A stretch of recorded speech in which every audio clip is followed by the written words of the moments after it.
Hello, friends.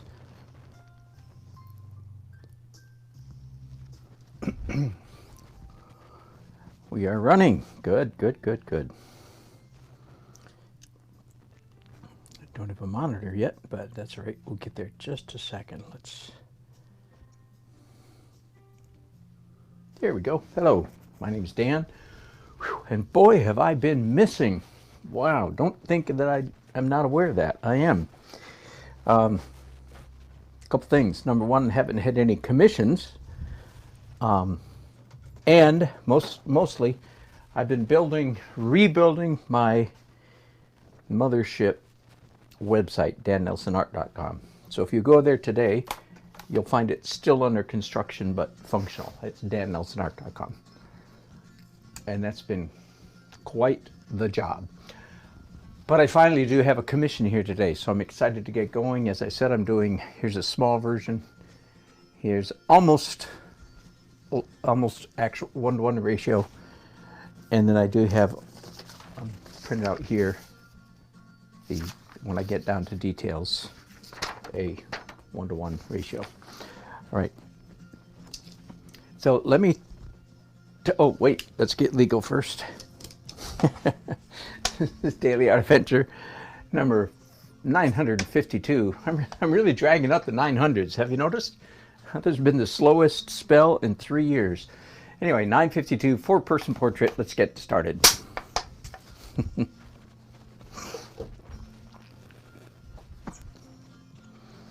This is, I toned the canvas. It's actually a linen canvas. Toned the canvas with acrylics. And I'm going to do this in my, what I call my fast oil technique. In other words, in my opinion, the fastest way to do a portrait is actually in oils.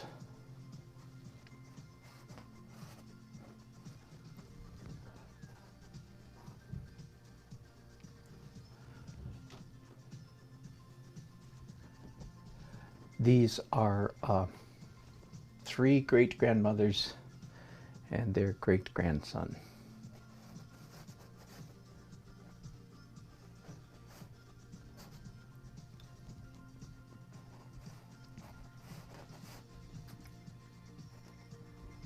So what a fun subject matter. 3 great-grandmothers, as I said, and their bright-eyed and bushy-tailed grandson. I put this photograph together in Photoshop. These were 4 separate photographs. 4 separate photographs, and then I printed them out. And then actually, this is the painted version of this. I actually did gouache on top of the print and then scanned that again and tweaked it yet again. So I went back and forth between real, if you will, real, so to speak, and digital. In fact, that's on my list of blog subjects to do here in the not too distant future. Is computer art real? Is it real art? Good question. Not an easy answer. Of course, all the computer art people say, yeah, it's just as real. And I think I understand what they're saying. But no, if you gave each of them a paintbrush and a canvas, they'd be, most of them, lost as a goose. In fact, just for what it's worth, I find that it's easier for an artist to go from real to digital than it is from being a digital artist to real. Did I say that right? Easier to go from being, like I am, a real artist, and then doing digital artwork. That's doable. The other direction, not so much. So anyway, I don't know that I have the energy to answer that whole question right here today.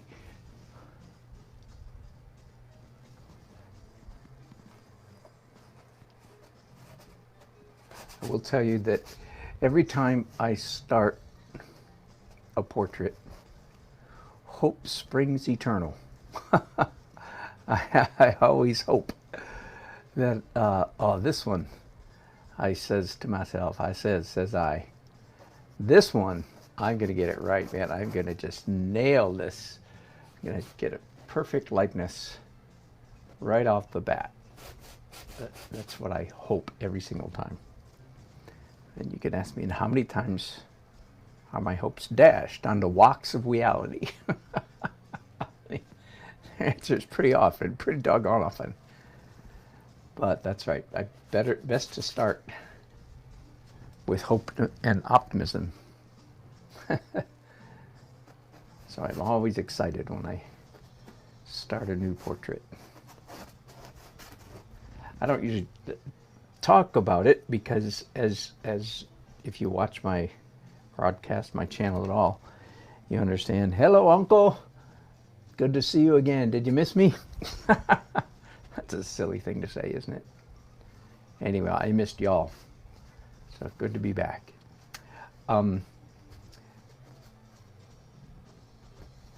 The great majority of my portraits at this stage of my life are done from photographs, which means I what's the word? I don't get the brag factor. I don't get the snob factor, because only portrait painters who do portraits from life only, get to, and there's very few of those, by the way. Almost everybody, even if they do primarily from life, they complement their live sittings with photography. Nearly everybody, but of course, back in the day, before the camera was invented, nobody did that. Everybody, the artist was the camera.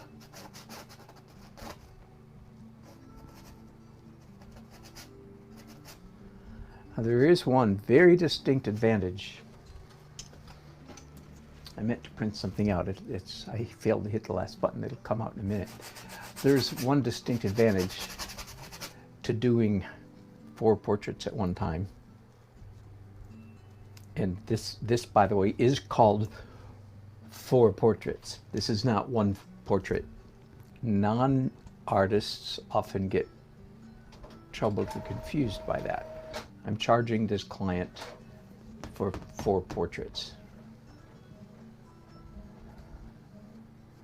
One advantage of doing 4 portraits at one time is that I can move, as you see me doing, from one to the other, to the other, to the other, thus helping to alleviate portrait blindness, which is the affliction that hits all of us after staring at any face for any number of minutes. It doesn't take very many minutes. After staring at one face, you become blind to it. You really can't see the error of your ways. So one of the best ways to get over that is to then do more than one portrait at a time. I call it portrait blindness. The most traditional way of dealing with portrait blindness is simply to sleep on it. Work one day, go to bed, sleep, come back the next day, and you see it with new eyes. So that's the traditional approach. I'm printing out a lesson outline. So I don't know how many of you ever attend or even thought of attending Art of the Carolinas, second weekend in November for the last 20 years or so. It's been canceled this year, as you may, won't take you by great surprise to know.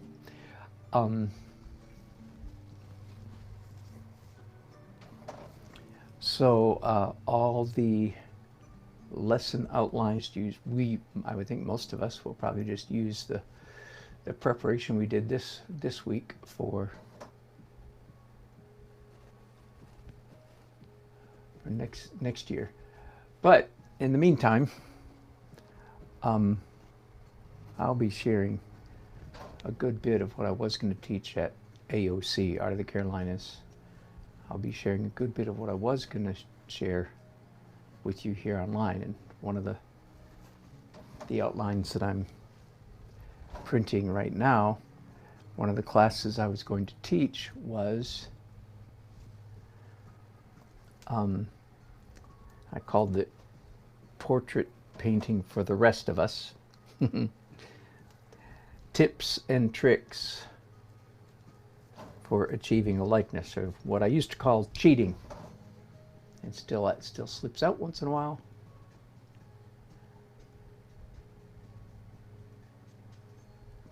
I would always say cheating is legal, absolutely legal. Most of the great artists through the last 500 years cheated, so to speak, quote unquote, in some manner. So it's legal. You just need to remember that the more you do it, the more your drawing skills deteriorate. So, and again, this is one of my most common mantras. I say this over and over and over again. So you want to keep your the use of photomechanical tricks. You want to try to keep it to a minimum. You want to, or in other words, you want to try to draw, as I'm doing right now, just by look and draw, rather than using any trick. So here's, again, to get a little more full-orbed in this mindset.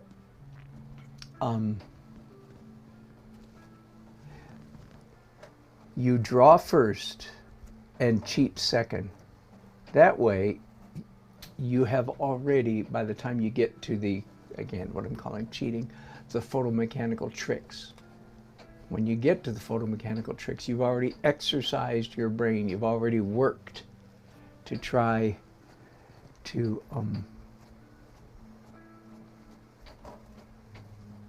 capture whatever it is you're drawing. This applies to anything, not just to portraits, but portraits, of course, are the most exacting of all subject matter. All right, so this is an incomplete outline, and it's pretty ugly at the moment, but that's all right, I'll clean it up. It says Portrait Painting for the Rest of Us. Practical tips and tricks for getting your portraits right. Okay, and I have A through H, but A itself is 8 tricks for overcoming portrait blindness. I'll give those to, and I'll post this. I'll clean up and post it on my community page. But just real quickly, number 1, sleep on it. Number 2, do more than one portrait at a time. I've talked about both of those already. 3, take a picture of it with your phone. Simply seeing your painting on a little screen very often helps you see it with fresh eyes. Just take a picture and look at it on your phone, believe it or not. Flop it horizontally on your phone. That is, then you get a mirror image. That's a big help. Turn it upside down, get some help from your friends, and step away from it. Literally, physically step away from it. So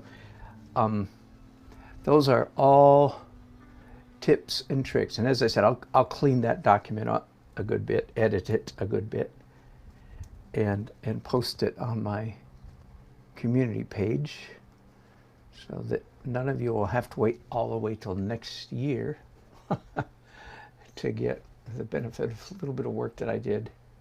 I've never taught a class like, I've never taught this exact class before. That is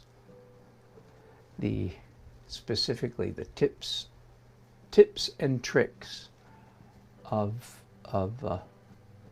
portrait painting, how to capture likeness.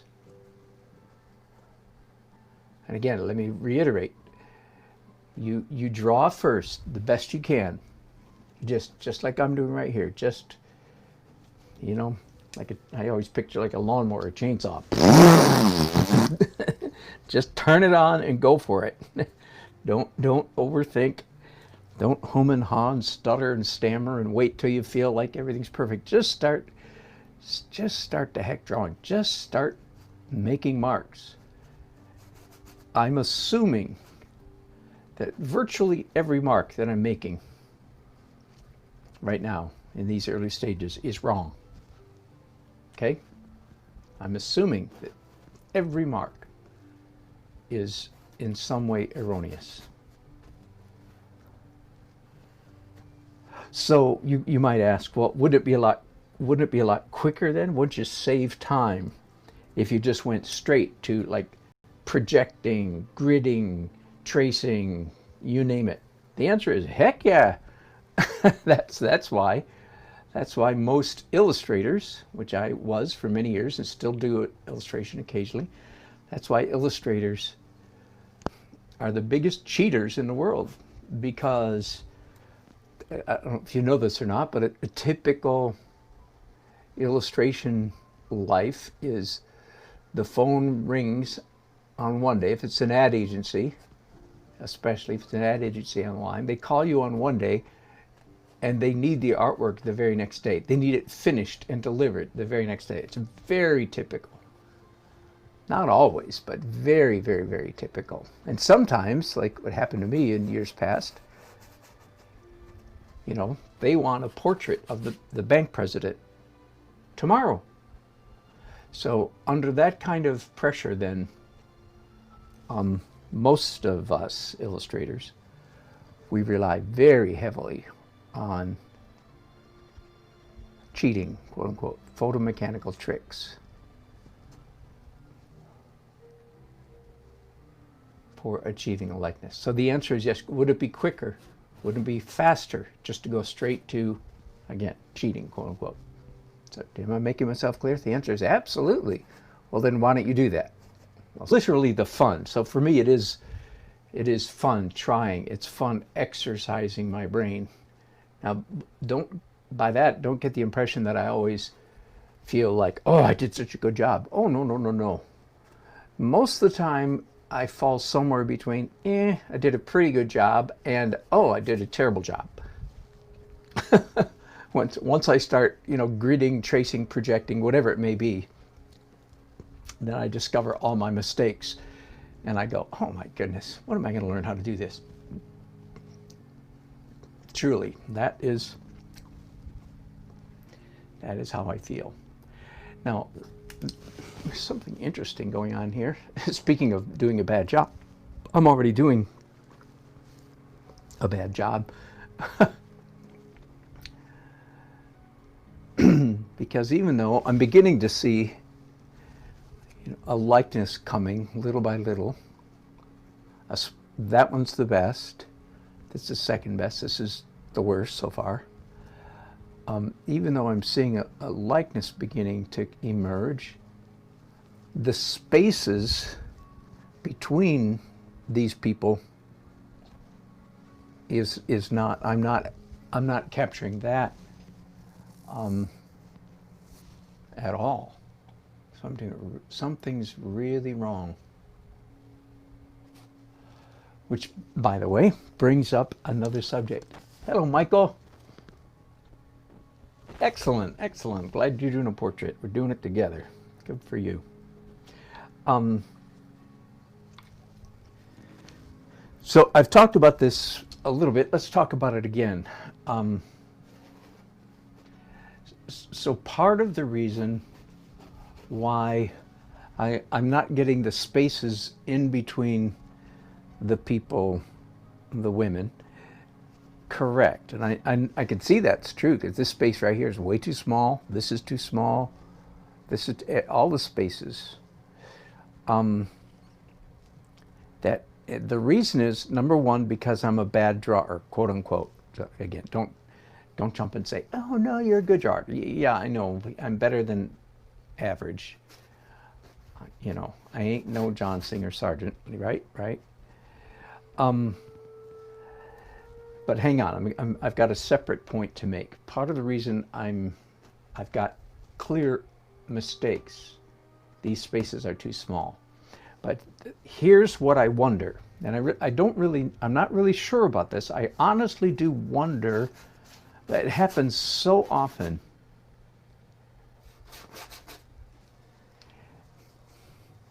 That's a little bit dangerous.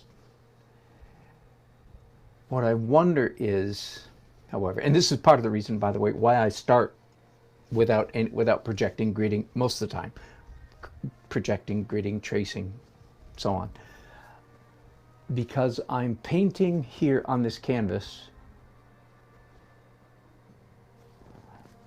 intuitively. And what I wonder, and I honestly am inclined, I know there's something to it.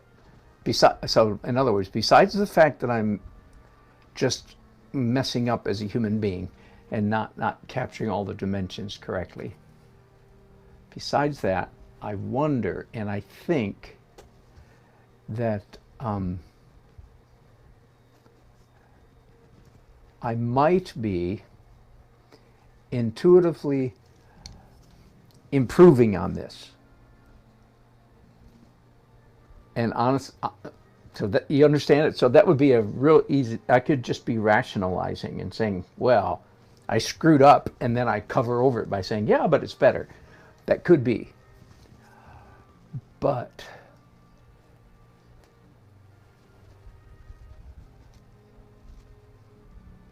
this head's too small. Darn it.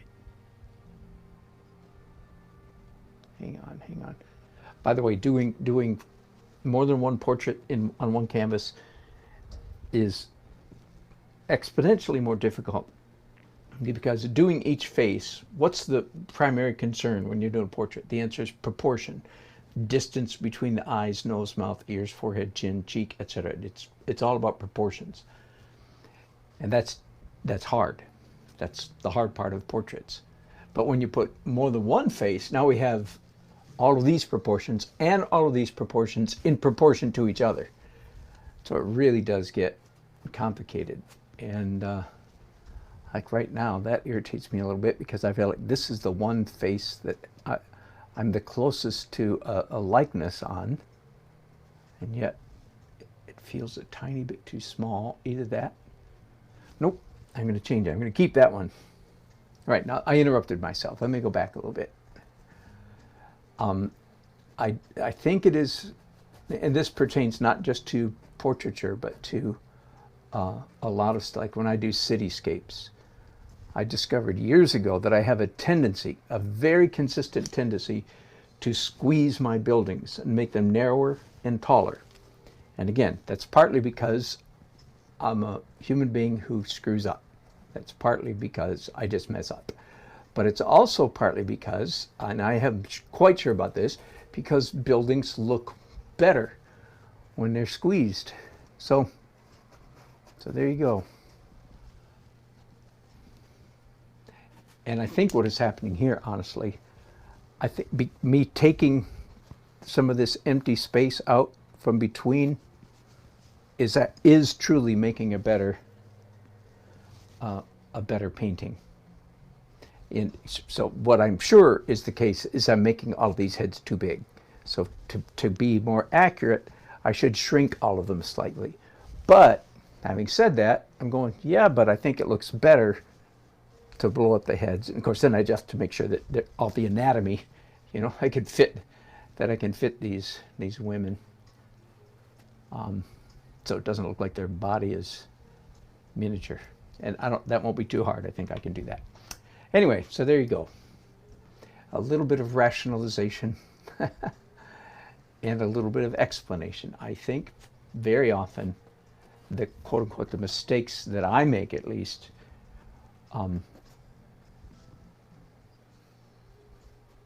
at this point, when I'm just drawing off the top of my head,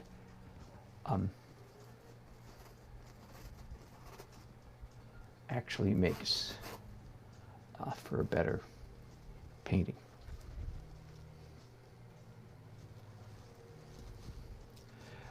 I'm about to show you. A while ago I said that this was the fastest way to do a portrait, is draw it in oils, literally with brushes, instead of using a pencil or charcoal. And I'll demonstrate in just a minute. I'm going to demonstrate why that is the case. Okay, now's a good time to do that. Here it is. Here's the trick. Find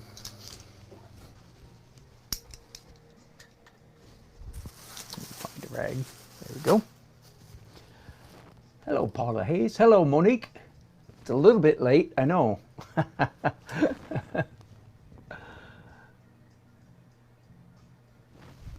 I agree, Paula. That's exactly more.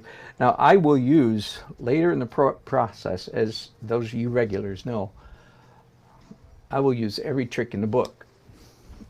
Well, in my book, I have 8 tricks here. Well, and more than that. No.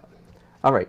So here's why drawing in oils is so easy, because I have a whole bunch of erroneous marks on this painting, and I just dipped these brushes in Gamsol, and now I'm erasing.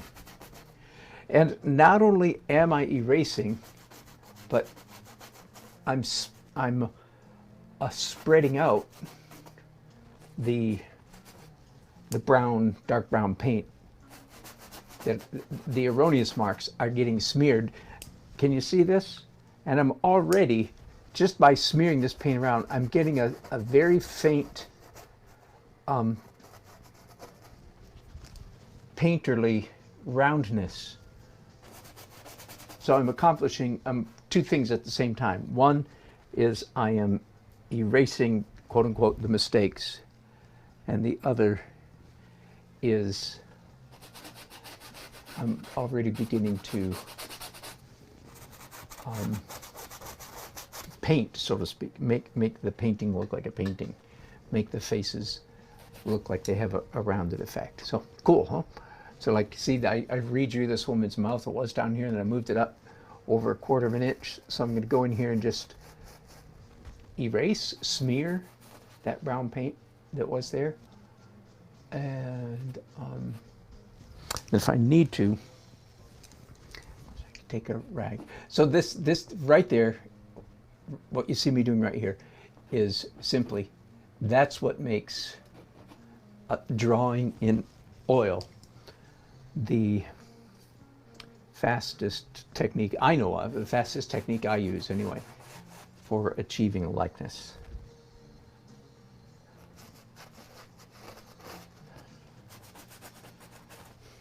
Oh, I'll try to remember on my next broadcast.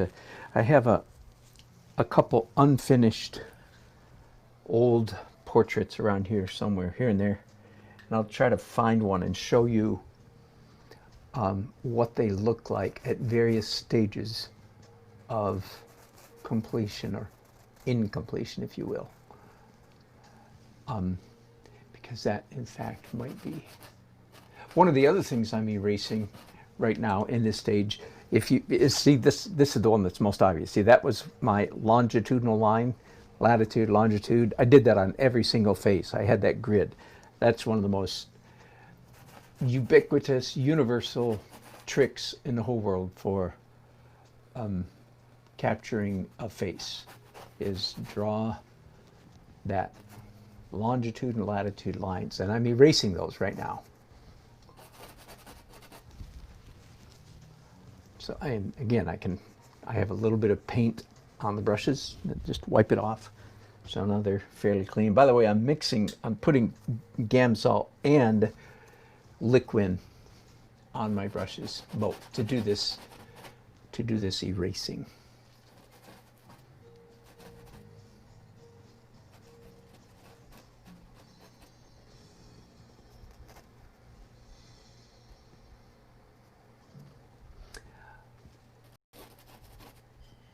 This way.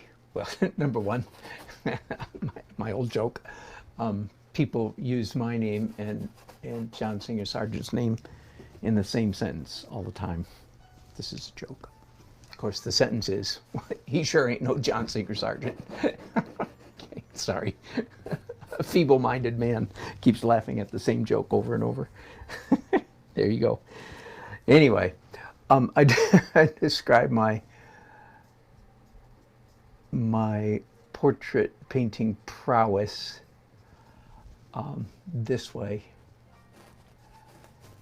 that I think about 40% of the time, by just drawing like this, I'm able to nail a perfect or nearly perfect likeness. Oops, I just put paint on these brushes. These are my erasing brushes. Got mixed up. I want to keep these clean because these brushes are for taking stuff off, not putting stuff on. So the only reason I tell you that is just so you kind of know where to file me away, compared to a Daniel Green or a Raymond Kinstler or a Frank Covino. Compared to them, I am a bush league. I'm a beginner. It's good to know where you fit in. At least it's good not to have illusions of grandeur. To think you're better than you are is painful. So I don't think I have any such delusions. I think I know how good I am and how good I ain't. And that's part of what makes me feel. Whoops, I'm kidding. That's part of what gives me the courage to do what I'm doing and paint right in front of you guys and make mistakes and screw up. It's simply because I'm not trying to pretend I'm better than I am. Whew, there's great freedom in that. Huh, how about that? I actually have a slight likeness coming about on this lady up here already, a little bit.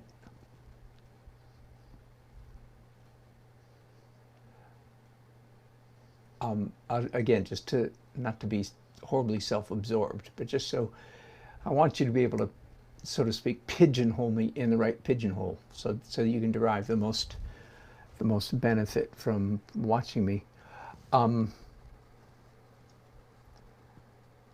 My portrait skills are at this level. I can always achieve a likeness. You can always tell who it is that I'm painting. But 60% of the time, even though you can tell, oh, that's supposed to be John F. Kennedy or something, that's supposed to be, if it's a famous person, oh yeah, that's Jimi Hendrix. 60% of the time, though, your next thought would be, yeah, but there's something a little off. Something wrong with his eyes, hair, nose, ear, mouth, you name it, right? So that's right where I'm at. About 40%, less than half the time, you go, wow, that's amazing. Now, I sure would like to increase my batting average, believe me, and that's part of the reason why I'm. When coronavirus craziness started, I decided to do these. So I'm doing these 4. I'm going to tell you this because I'll do the same for you. I'm doing these 4 for $350 each. So what's that? 3 times, that's $1,400 for this foursome, which is even for me, that's really cheap. But I will do the same for you if you want to. So oh, by the way, if you do a portrait, if you do one portrait now, my coronavirus special has increased. Now it's $445 for one, which again is about 1/3 or 1/4 of my normal rate. My normal rates won't come back till some craziness settles down in our country. So it'll be sometime after November 3rd if the right if the right things happen.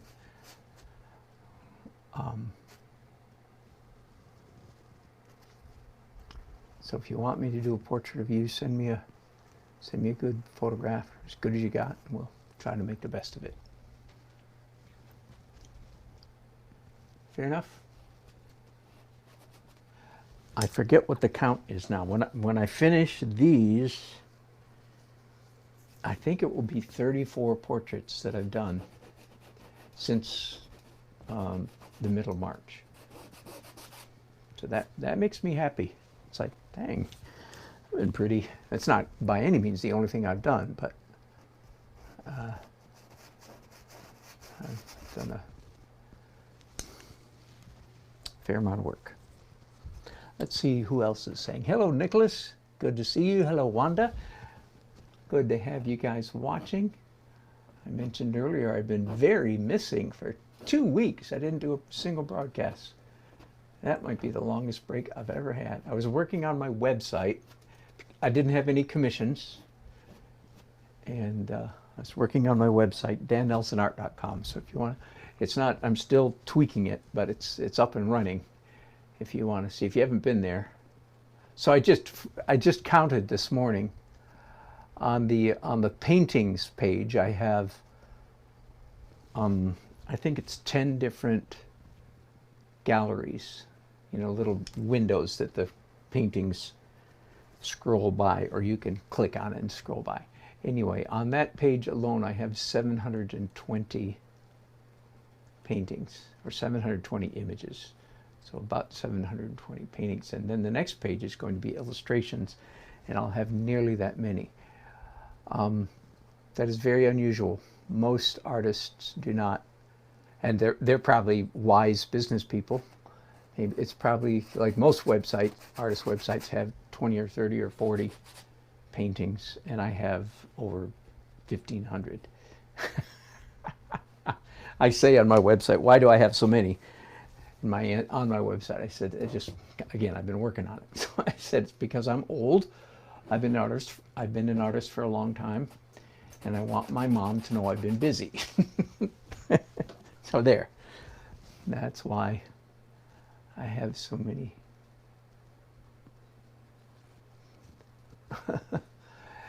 I'm assuming it's obvious that I've decided to take a very unusual spin on my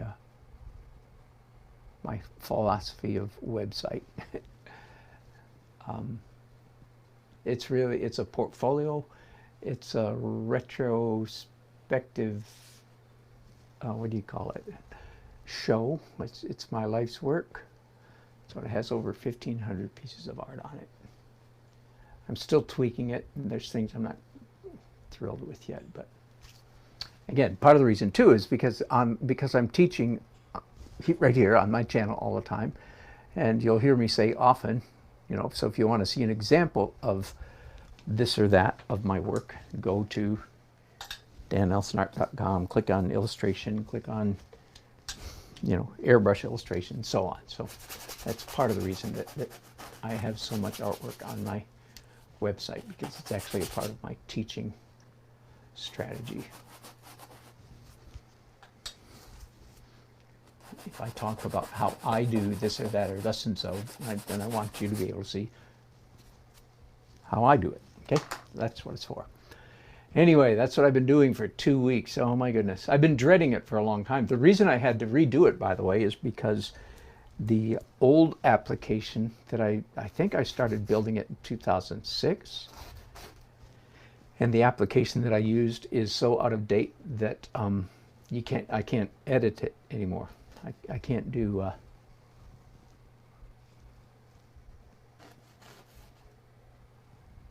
I can't continue to edit my website, so I had to rebuild it with a new app. Crazy.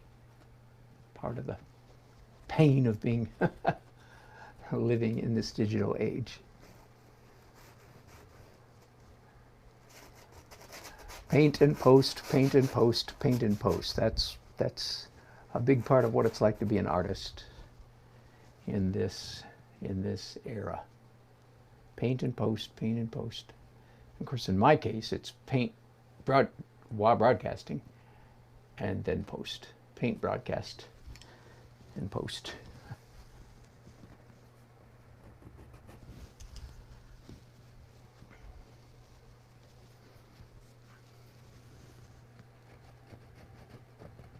Again, for those of you who joined late, this is the baby and 3 of his great-grandmothers. Isn't that sweet?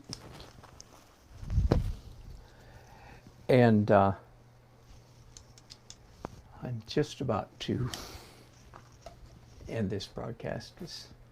I'll just what you've seen me doing thus far, putting paint on, and then like this, taking paint off. I'll just keep doing and doing and doing.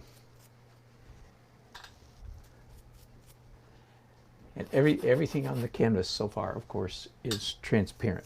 It's all there's no white paint. If I want something light, I achieve that lightness by lifting paint off the canvas. Get it? I'm sure that you do get it.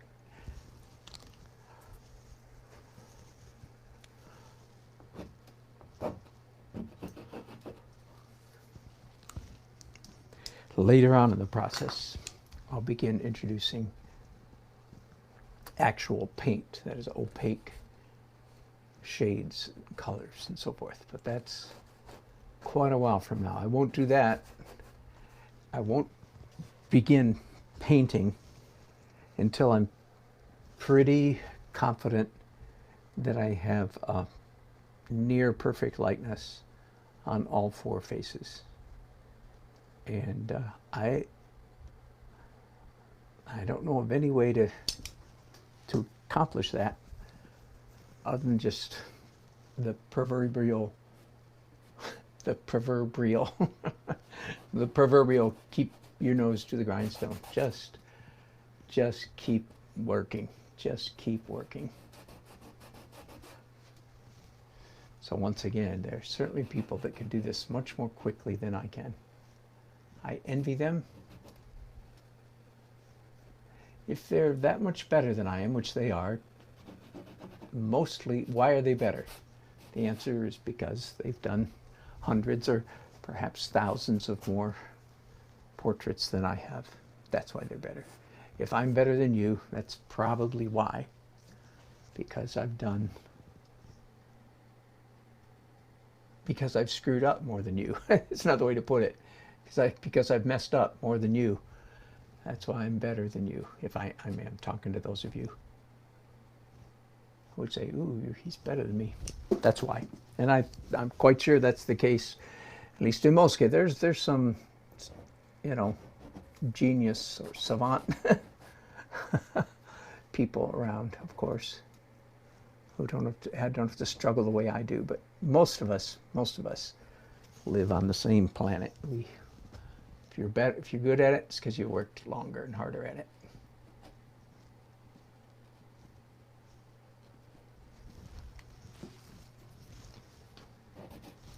Let me expand this out again so you can see. Again, this lady looks quite a bit like herself. This, you could tell who it's supposed to be. Nah. You can tell who this is supposed to be, but nah. And even the baby, He'll be, in some ways, the hardest to capture the likeness because, in a sense, all beautiful little babies all look the same.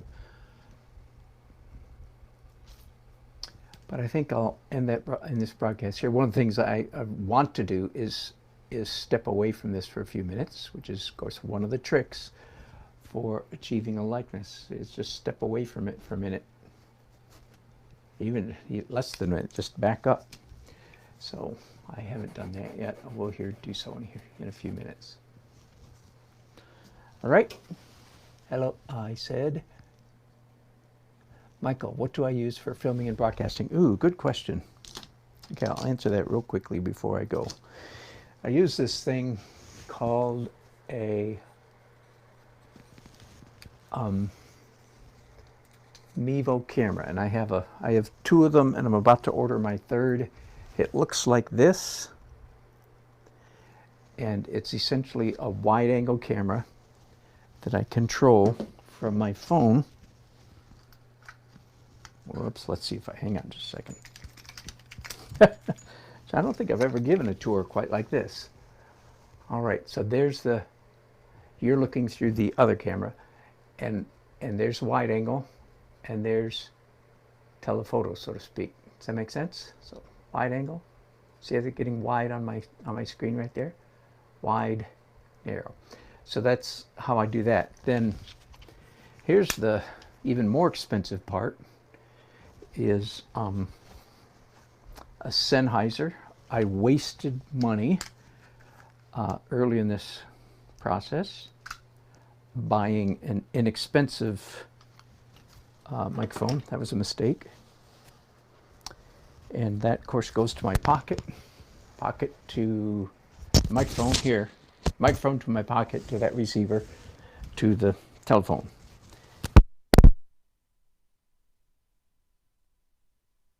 Whoops, I just dropped you.